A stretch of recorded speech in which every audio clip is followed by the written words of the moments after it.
Listo. Hola, tengan ustedes muy buenos días. Desde la Iglesia Jinetes por Jesús y su pastor Henry Bates les deseamos a ustedes la bienvenida y esperamos que disfruten este bello momento, que su espíritu esté dispuesto siempre a escuchar la palabra del Señor, que este sea una palabra de refrigerio para ti. Yo les invito, vamos a colocarnos de pie en reverencia y respeto al Señor. No se nos olvide que siempre que vamos a leer la palabra del Señor debemos de estar de pie. Vemos mucho que hay personas de que toman a poco la lectura de las escrituras como si estuvieran leyendo cualquier libro. Y el Señor siempre y en todo momento se le debe buscar con reverencia y respeto. Yo les invito, vamos a abrir el libro de Isaías capítulo 7 y tenemos ahí abierto ese libro, que es lo que el Señor nos va a hablar hoy a cada uno de nosotros. Dispongámonos de todo corazón a que el Señor hable, escuche nuestras necesidades, nuestras falencias, nuestros errores.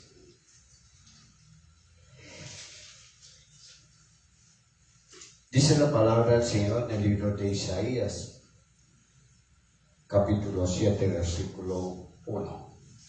Aconteció en los tiempos de Acaz, hijo de Jodá, hijo de Uzías, rey de Judá, que Resín, rey de Siria, y Peca, hijo de Remalia, rey de Israel, subieron contra Jerusalén para combatirla, pero no la pudieron tomar. Aquí que vemos, primero que todo vamos a hacer una pequeña observación para que no nos confundamos en los términos que nos está hablando las Escrituras en el día de hoy.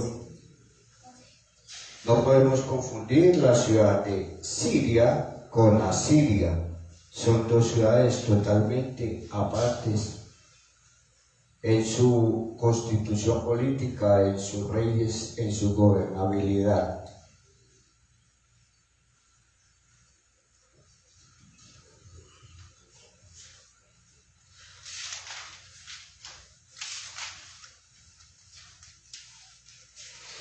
Por lo tanto, es muy importante que estemos siempre atentos a lo que vamos a estudiar en el día de hoy. ¿Qué vemos aquí en el capítulo? Hagamos una pequeña recopilación de lo que vimos en la prédica anterior, en el versículo 6. Aquí nos va a mostrar una escena que fue la muerte del rey Uzías. A la muerte del rey Uzías le sucedió en el trono el rey Jotam, que era el hijo, el cual fue un buen rey para su pueblo. Fue muy amado, muy justo y desempeñó una muy buena labor. Después de la muerte del rey le sucedió en el trono, después de la muerte de Jotam, recibe su hijo Acaz. Acaz en este tiempo tenía hasta ahora 20 años, un joven, muy jovencito para estar gobernando ya una nación, pero fue por descendencia, ya fue nombrado rey. Pero ¿qué pasó con Acaz? Acaz ya fue un rey que no fue malo, un rey que fue contrariamente lo opuesto a lo que fue su padre. Un rey que adoró falsos dioses, hizo altares paganos dentro de la iglesia, dentro del templo. Ofreció ofrendas que no eran agradables al Señor. Imaginen cómo era este rey acá, que hasta ofrendó su propio hijo en sacrificio para los dioses paganos. Cuando vemos este versículo, el versículo 1 que acabamos de leer, vuelvo y lo voy a leer. Aconteció en los días de Acaz, hijo de Jotam, hijo de Usías, rey de Judá, que Resín, rey de Siria, y Peca, hijo de Remalías, rey de Israel, subieron contra Jerusalén para combatirla, pero no la pudieron tomar. ¿Qué es lo que está sucediendo? Hay una alianza entre el rey de Siria y el rey de las 10 tribus del norte, o sea, Israel. Pero luego surge una pregunta. ¿Judá e Israel no son como hermanos? Pues sí lo son. Pero como hermanos también se pelean, se presentan crisis, discuten, se separan. Hay diferencias que muchas veces no son llevadas de la forma adecuada. En ese momento Asiria y el reinado asirio estaban empezando un reinado de expansión, de conquista. Y estaban colocando en peligro el reinado de Siria, que era el que estaba más cerca a Siria, y el reinado de Israel. Siria e Israel deciden hacer una alianza para enfrentar la expansión de los asirios. Para poder hacer frente a estas naciones que estaban conquistando gran territorio, enriqueciéndose y teniendo gran poder.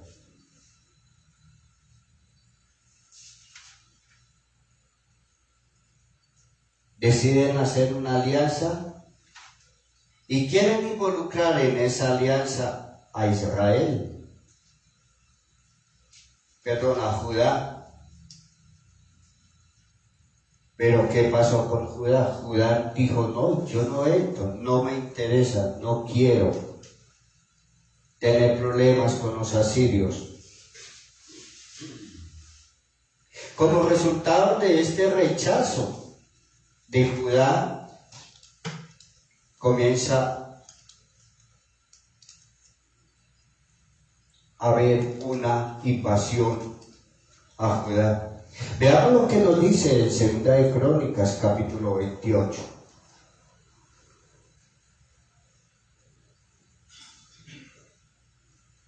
Dice la palabra del Señor, Segunda de Crónicas, capítulo 28, versículos del 1 hacia adelante. Este versículo nos va a dar mayor claridad de lo que hemos dicho hasta ahora. De 20 años era Acaz cuando comenzó a reinar, y 16 años reinó en Jerusalén.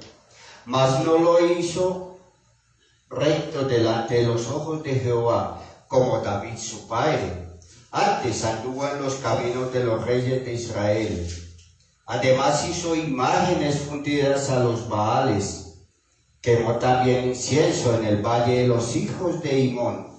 E hizo pasar a sus hijos por fuego, los sacrificó, o sea, dio una ofrenda debida a Baales, falsos dioses, conforme a las abominaciones de las naciones que Jehová había arrojado de la presencia de los hijos de Israel.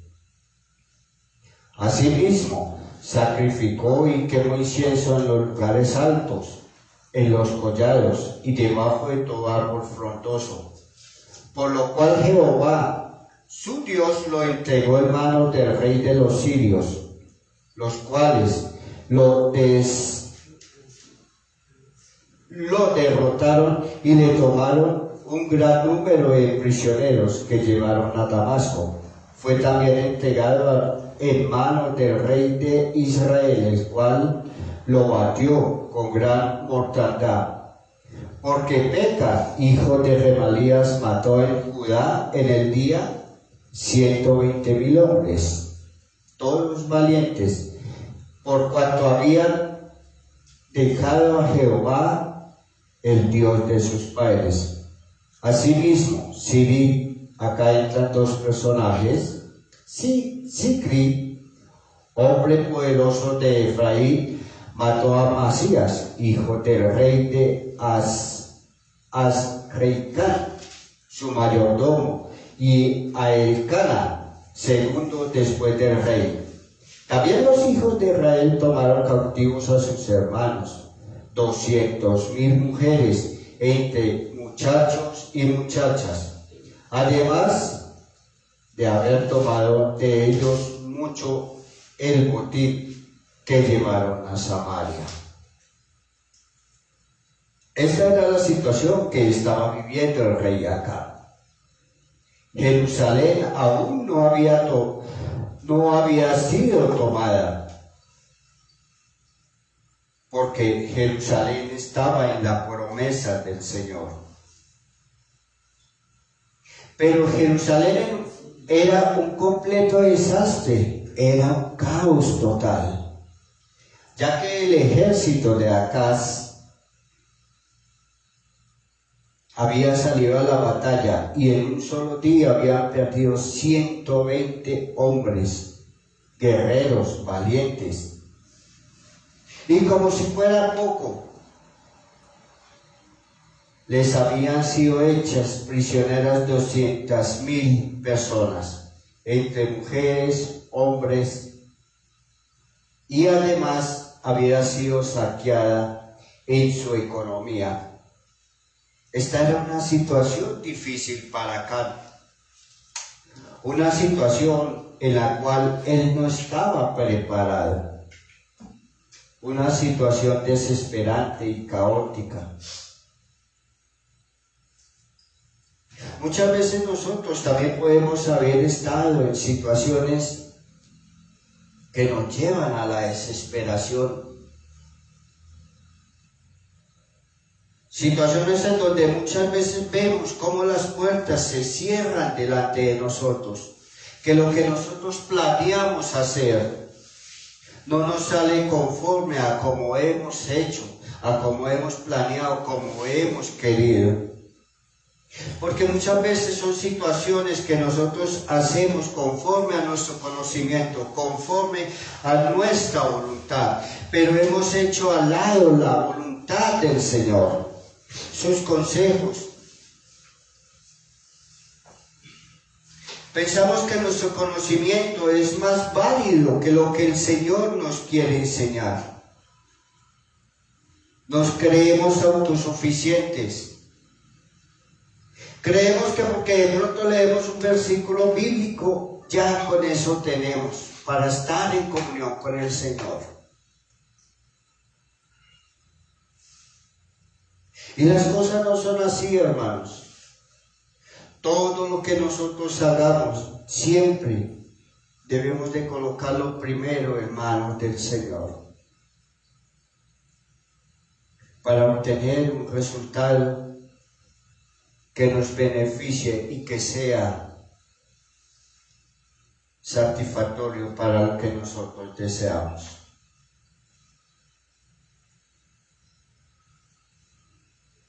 Dice el versículo 2: y vino la nueva a la casa de David, diciendo: Siria se ha confederado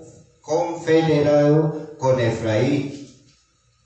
Y se le estremeció el corazón y el corazón de su pueblo, como se estremecen los árboles del monte a causa del viento.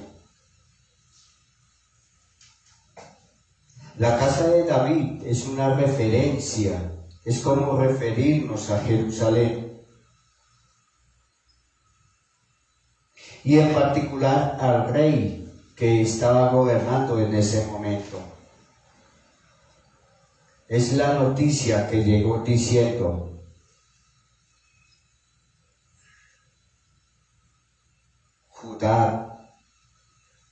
Jerusalén está en crisis. Básicamente nos está narrando lo que acabamos de leer en Segunda de Crónicas.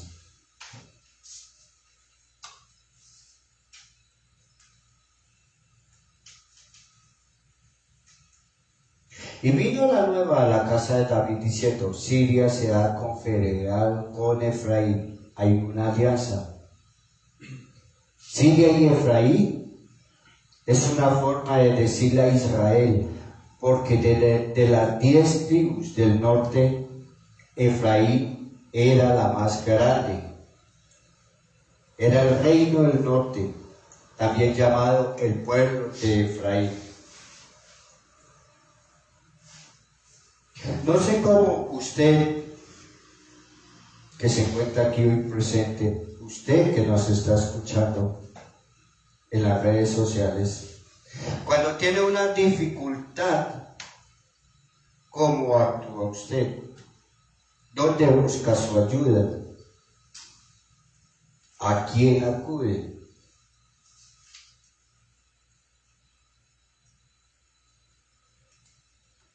Acordémonos que Acán en un solo día perdió 120 hombres, 200,000 mujeres y una cantidad enorme de artículos que yo asumo que debe tener mucho valor. Pero ¿cómo actuamos nosotros cuando estamos en una crisis económica, en una crisis emocional, en una crisis sentimental? Cuando hay alguna pérdida material, pérdida de trabajo, ¿cómo lo reflejamos en nuestra vida? Muchas veces, cuando estamos en estas dificultades, siempre hay alguien que paga los platos rotos. ¿Y quiénes esas personas? Las que conviven con nosotros en nuestro hogar. Porque nuestra ira, nuestra impotencia, muchas veces nos desquitamos con nuestra esposa, nos desquitamos con nuestros hijos, nos desquitamos con aquellas personas que comparten su vida con nosotros. Y ahí es donde vienen aquellos conflictos en nuestro hogar. Vienen las separaciones, las guerras internas en nuestra familia, en donde el padre pelea con la madre, que son las cabezas del hogar, en donde los hijos prefieren aislarse de los padres y los padres prefieren aislarse de los hijos para no afrontar una situación que al haber un diálogo y al haber la lluvia y la presencia del Señor sería mucho mejor para todos ellos. ¿Qué podríamos hacer nosotros en estas situaciones? Podríamos encontrar dos caminos. Primero, podríamos decirlo, buscar más a Dios, su consejo o su guía.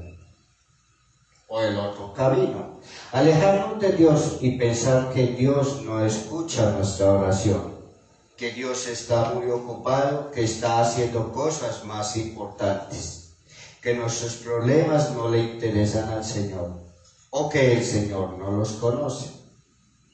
Como resultado de este último vamos a obtener un endurecimiento de nuestro corazón, una apatía a las Escrituras y un alejamiento de la oración. Y sabemos que la oración es el diálogo directo que nosotros tenemos con el Señor, en donde vamos a escuchar consejos sabios.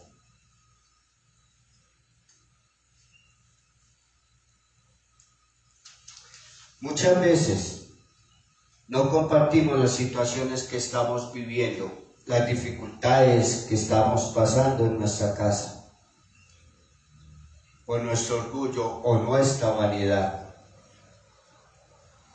porque pensamos, no, al pastor, ¿qué le va a interesar?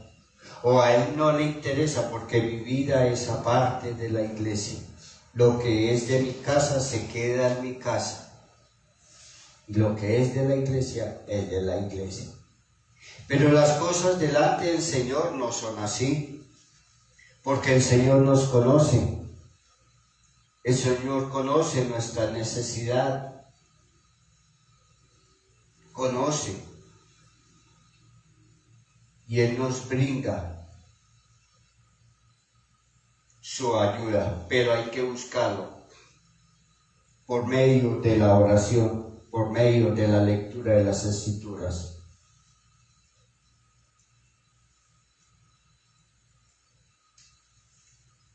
Vamos a leer 2 de Reyes, capítulo 16.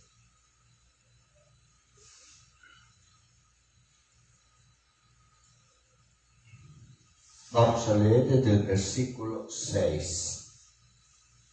Dice la palabra del Señor. 2 de Reyes 16.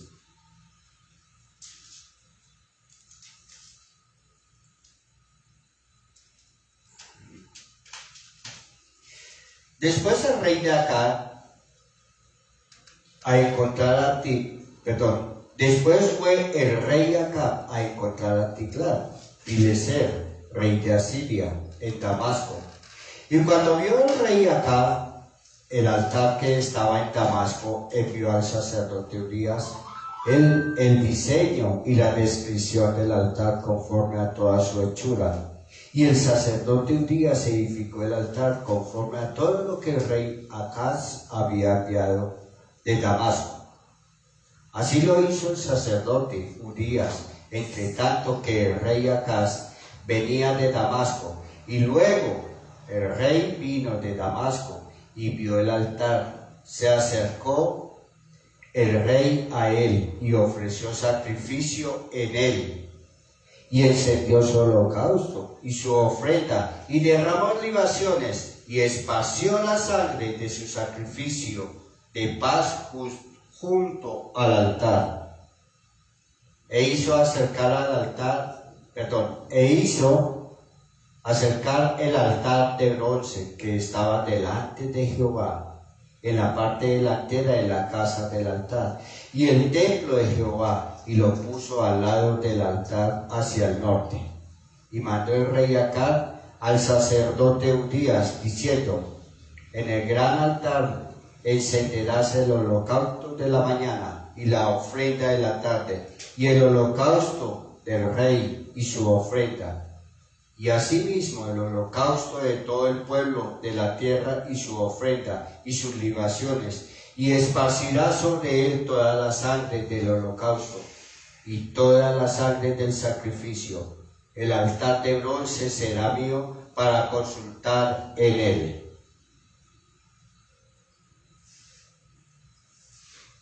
Vean lo que hace aquí Acab. Acab, en vez de buscar la ayuda de Dios, decide buscar la ayuda del rey Edom, lo cual a nosotros nos podría parecer algo aceptado y bueno. Pero en esa alianza traería más consecuencias negativas que positivas para Acab. Eso mismo nos puede pasar a nosotros cuando buscamos soluciones en nuestra propia concupiscencia, en nuestra propia sabiduría, cuando estamos en una dificultad, cuando nos negamos a buscar realmente la ayuda que nos puede sacar de estas situaciones difíciles. Yo no sé usted qué situación está viviendo hoy, qué situación está en su casa, qué situación está en su trabajo, cómo están sus sentimientos, cómo están sus emociones. Pero déjeme decirle, hermano, que la solución siempre va a estar en las manos del Señor. Muchas veces buscamos soluciones que en vez de ayudarnos a salir de esta dificultad, nos está llevando a unas situaciones mucho más difíciles.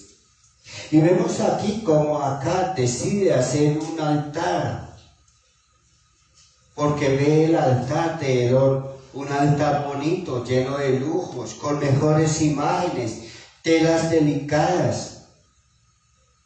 Y él también dice, yo también voy a hacer un altar. Pero es un altar ¿para qué? No para agradar al Señor, hacer sacrificio en alabanza y honor al Señor, sino para seguir haciendo sacrificios a falsos dioses. Y esto le va a acarrear grandes problemas. En Isaías 7:3 dice la palabra del Señor. Entonces dijo Jehová a Isaías, sal ahora al encuentro de Acab, tú y Sear-Jasub, el hijo, tu hijo, al extremo del acueducto del estanque de arriba y el camino de la heredad del lavador. El nombre Sear-Jasub significa un remanente volverá. Vemos aquí cómo Isaías recibe una orden de parte del Señor donde le manda a encontrar acá. Uno dice, bueno, pero ¿por qué el Señor, siendo acá, con todas las embarradas que ha hecho, alejado del Señor, lo manda a que lo busque? Dice en el versículo 4, y dile, guarda y repósate, no temas, ni te turbe tu corazón a causa de estos dos cabos de tizón que humean, por el ardor de la ira de Rezín y de Siria y del hijo de Remalías. Acá cuando se está refiriendo a dos tizones eran dos problemas, que para acá eran dos invasores, eran dos problemas que él tenía. Pero para el Señor estos eran como dos chispitas, podríamos decirle. Cuando nosotros vemos una hoguera que salta una chispita, eso para ellos no era un problema.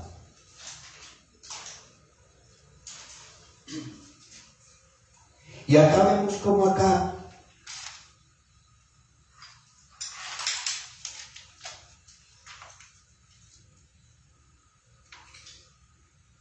se encuentra con Isaías en el tanque del agua. Yo me imagino que Isaías estaba revisando el estanque, ya que en el estanque íbamos a encontrar o va a encontrar el almacenamiento de agua. Y todos sabemos que el agua es uno de los elementos vital para la supervivencia de una nación, de un pueblo, en tiempos de guerra, en tiempos de escasez. Isaías va con su hijo, Sear-Jasub.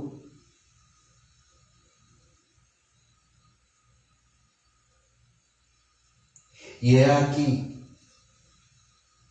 encuentra, hay una profecía con dos lados. Por un lado, la esperanza. ¿Por qué? Porque un remanente va a regresar. Porque Isaías lo está diciendo. No todo está perdido. Hay un remanente que volverá. Pero por el otro lado hay una profecía difícil. ¿Por qué está diciendo esto? Pues porque se lo van a llevar a un lado en donde solo regresarán algunos pocos.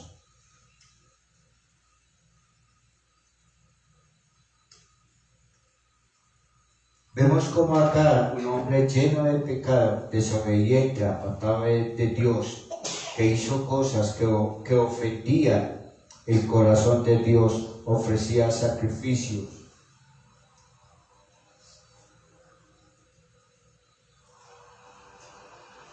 Pero el mensaje de Isaías para acá de parte de Dios era muy sencillo. Guarda y repósate. calma, tranquilo, ten calma. Vemos aquí cómo la misericordia del Señor, siendo acá un rey malo, se expande hacia acá, se la brinda. Muchas veces el Señor hace eso siempre con nosotros. Nos brinda su amor, nos brinda su atención. Pero ¿qué hacemos nosotros? Preferimos la oscuridad. Preferimos alejarnos del Señor. Preferimos buscar solución en otros lugares. No tenemos paciencia. No creemos. Nuestra fe desfallece. Creemos que somos indiferentes ante la presencia del Señor.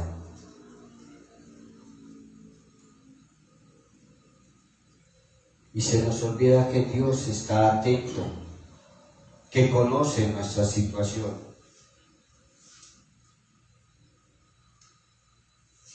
Por eso el Señor le manda una advertencia en el versículo 7:9 del libro de Isaías.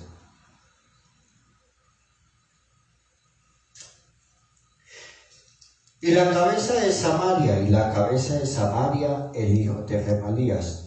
Si vosotros no creyereis, de cierto no permaneceréis. Es una advertencia que el Señor le está haciendo al pueblo.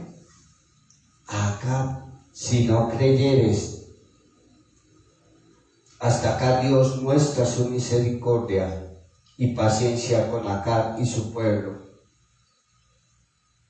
La paciencia del Señor es ilimitada, pero acordémonos que la palabra del Señor dice que duro es caer en manos de un Dios airado.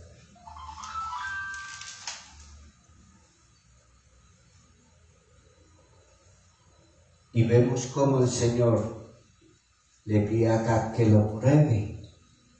Pruébame. Pruébame para que vea mi misericordia. Pruébame para que vea que sobre ti está mi mano. Pero vea lo que dice acá. Y respondió acá en el versículo 12. No pediré y no tentaré a Jehová. Esta respuesta de acá parece una respuesta sabia, parece una respuesta como de humillación delante del Señor. Pero en la realidad vemos que acá no pide nada al Señor, pero no es porque esté humillándose delante del Señor, sino porque no quiere un compromiso. No quiere que al recibir la ayuda del Señor esté reconociendo la grandeza del Padre Celestial, la grandeza de Dios. Porque los pensamientos de acá son diferentes. Él lo que quiere es hacer un pacto con la nación que está haciendo la conquista. E Isaías le llama la atención en el versículo 13. Dijo entonces Isaías: oíd ahora, casa de David, os es poco el ser molesto a los hombres, sino que también lo seáis a mi Dios.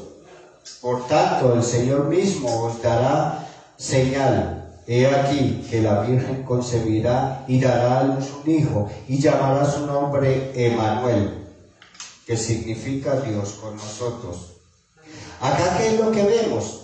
El Señor, a pesar del rechazo de Acab, decide dar una señal que es una profecía que se va a cumplir. Pero algo que nosotros podríamos decir, bueno, pero ¿por qué le va a dar una señal a Acab de algo que se va a cumplir si Acab no lo va a ver? Porque es una profecía que se va a cumplir muchos años después. Pero el pueblo de Israel sí la va a ver. Nosotros sabemos que se vio. que es la profecía de que vendrá un niño llamado Emmanuel. Y todos sabemos quién fue Emmanuel. El Hijo de Dios, nuestro Salvador, nuestra esperanza, nuestro consuelo, nuestro aliento, el agua viva que cada uno de nosotros necesitamos. Vino a traer salvación, vino a traer alivio de tantas penurias, tantas necesidades. Vino a traer salvación a cada uno de nosotros. Y esa es una profecía que se va a cumplir tiempo después. Dice el versículo 18, comerá mantequilla y miel hasta que sepa desechar lo malo y escoger lo bueno. Porque antes que el niño sepa desechar lo malo y escoger lo bueno, la tierra de los dos reyes que tú temes será abandonada. Acá viene otra profecía. Cuando acá nos nombra mantequilla y miel, no es la mantequilla que sale de la leche de la vaca, y miel no es la miel que producen las ovejas. Porque en este tiempo empieza, como está en el tiempo de guerra e invasión, empieza a haber ¿qué? Escasez de alimento. Ya la gente no quiere cultivar la tierra. Cuando no hay cultivo, el campesino no cultiva la tierra, hay escasez. Y eso lo vemos en estos tiempos, lo estamos viendo. La canasta familiar, cómo se ha encarecido, las verduras. Todo está muy costoso. ¿Por qué? Porque hay ya escasez. Y eso vivió el pueblo de acá. Escasez. Cuando se refiere aquí, comerá mantequilla y miel, eran productos que eran extraídos de árboles, troncos secos, que era lo que había para comer en ese entonces, porque no había más. Dice el versículo 18, Jehová hará venir sobre ti y su pueblo y la casa de su padre días de los cuales nunca vinieron desde el día que Efraín se apartó de Judá, pero es así el rey de Asiria. Y acontecerá que aquel día silbará Jehová a las moscas que están en el fin del río de Egipto, y a las abejas que están en la tierra de Asiria. Acá cuando hablan las moscas se está refiriendo a Egipto. Vendrá Egipto a invadir. Y las abejas se están refiriendo a la tierra de los asirios, otro país invasor. Resultado, una escasez, un pueblo en caos, y eso muchas veces sucede en nosotros. El resultado de nuestro pecado, escasez, caos en nuestra casa, caos en nuestra familia, caos en nuestra vida, un desorden total. Y acá hay un llamado que el Señor nos hace a cada uno de nosotros. Un llamado que es volver nuestro corazón al Señor. Volver al principio. Volver a deleitarnos en su presencia. A disfrutar de la oración. A disfrutar de la escritura bíblica. A depender totalmente en las manos del Señor. Este es el tiempo, hermanos. Este es el tiempo, hermanos, en que debemos reflexionar, ver qué es lo que estamos haciendo mal, ver que sin la ayuda y la presencia del Señor nada podemos hacer.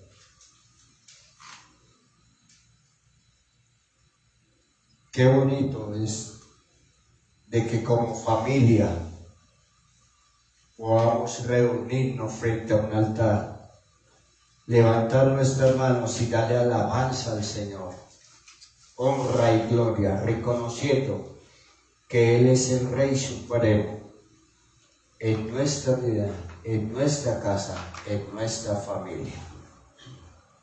Hermanos, yo les invito a inclinar nuestro rostro y háblale al Señor.